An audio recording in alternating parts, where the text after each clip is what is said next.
রিয়াদ দূতাবাস থেকে 2টি শহরের সফরসূচি ঘোষণা করেছেন। 2টি শহরে রিয়াদ দূতাবাস থেকে বিশেষ টিম এসে আপনাদেরকে স্পেশাল এক্সিট সহকারে আরও বিশেষ কিছু সেবা দিবেন।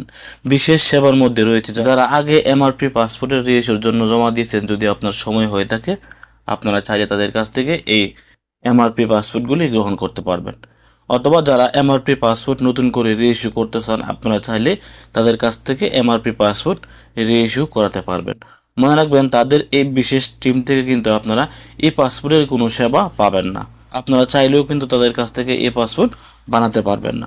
আগে যে পাসপোর্টটি ছিল এমআরপি পাসপোর্ট, এই এমআরপি পাসপোর্ট তাদের কাছ থেকে রিইস্যু করতে পারবেন বা তাদের কাছে রিইস্যুর জন্য জমা দিতে পারবেন। পাসপোর্টের কার্যক্রম এখনও তারা কিন্তু চালু করেনি।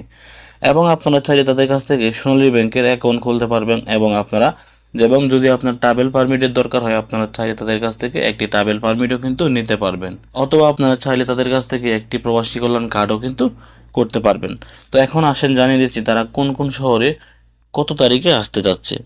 দূতাবাস এখানে জানিয়ে দিয়েছেন এই সেপ্টেম্বর মাসের 20 তারিখ এবং 21 তারিখ, অর্থাৎ আগামীকাল শুক্রবার এবং পরশুদিন শনিবার, এই 2 দিন তারা আসবেন। আর যে সকল প্রবাসীরা আর আছেন অথবা আর এর আশেপাশে আছেন, আপনারা চাইলে আগামীকাল এবং পরশুদিন 20 তারিখ এবং 21 তারিখ শুক্রবার ও শনিবার সকাল 8টা থেকে বিকাল 4টা পর্যন্ত এই সেবাগুলো কিন্তু তাদের কাছ থেকে নিতে পারবেন।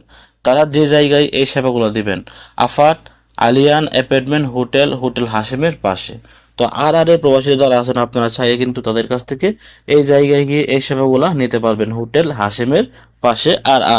এবং তারা এখানে আরও একটি শহরের নাম ঘোষণা করেছেন, এটি হচ্ছে যারা আল জুবাইল অথবা আল জুবাইলের আশেপাশে আছেন, আপনাদের জন্য এই সেপ্টেম্বর মাসের 27 তারিখ এবং 28 তারিখ শুক্রবার ও শনিবার সকাল 8টা থেকে বিকাল 4টা পর্যন্ত আপনাদের এলাকায় আসতে যাচ্ছেন দূতাবাসের টিম বিশেষ সেবাগুলো দেওয়ার জন্য। আবার বলছি, বিশেষ সেবার মধ্যে রয়েছে যারা এমআরপি পাসপোর্ট রিইস্যু করতে চান, আপনারা চাইলে তাদের কাছ থেকে এমআরপি পাসপোর্ট রিইস্যু করতে পারবেন। মনে রাখবেন, এই পাসপোর্টের কোনো সেবা কিন্তু আপনারা তাদের কাছ থেকে পাবেন না। এবং আপনি চাইলে প্রবাসী কল্যাণ কার্ড, সোনালী ব্যাংকের অ্যাকাউন্ট এবং আপনারা ট্রাভেল পারমিটও তাদের কাছ থেকে সংগ্রহ করতে পারবেন। তারা যে জায়গায় অফিস করবেন, এখানে তারা জায়গার নামটি দিয়ে দিয়েছেন আল মোগলাত ক্যাম্প, আল মুতুয়া ক্যাম্পের নিকট। আপনারা গেলে কিন্তু এই সেবাগুলা নিতে পারবেন। পরে বলছি, জুবাইলে তারা আসবেন 27 তারিখ এবং 28 তারিখ এবং আরে তারা আসবেন 20 তারিখ এবং 21 তারিখ সেপ্টেম্বর মাসের। তো ভিডিওটি শেয়ার করে সবাইকে জানিয়ে দেওয়ার চেষ্টা করবেন। যদি আপনি এই 2 অঞ্চলের প্রবাসী নাও হয়ে থাকেন, তবুও আপনি এই ভিডিওটি শেয়ার করে এই 2 অঞ্চলের প্রবাসীদেরকে জানিয়ে দেওয়ার চেষ্টা করবেন। আসসালামু আলাইকুম।